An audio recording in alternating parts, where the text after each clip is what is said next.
ఇదేంటక్క ముగ్గు పెట్టి ఎక్కడ ఉంది? పోస్తారు పిల్లలు ఉన్నారు కదమ్మా ముగ్గురు. ఎన్ని మాట్లాడినా వింటారు. ఏంటిదంతా? ఇప్పుడు తిలగేస్తుంటే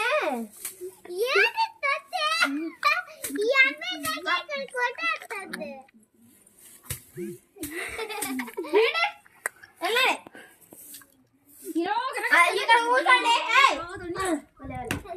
అక్కడ కూర్చోండి, వెళ్ళండి.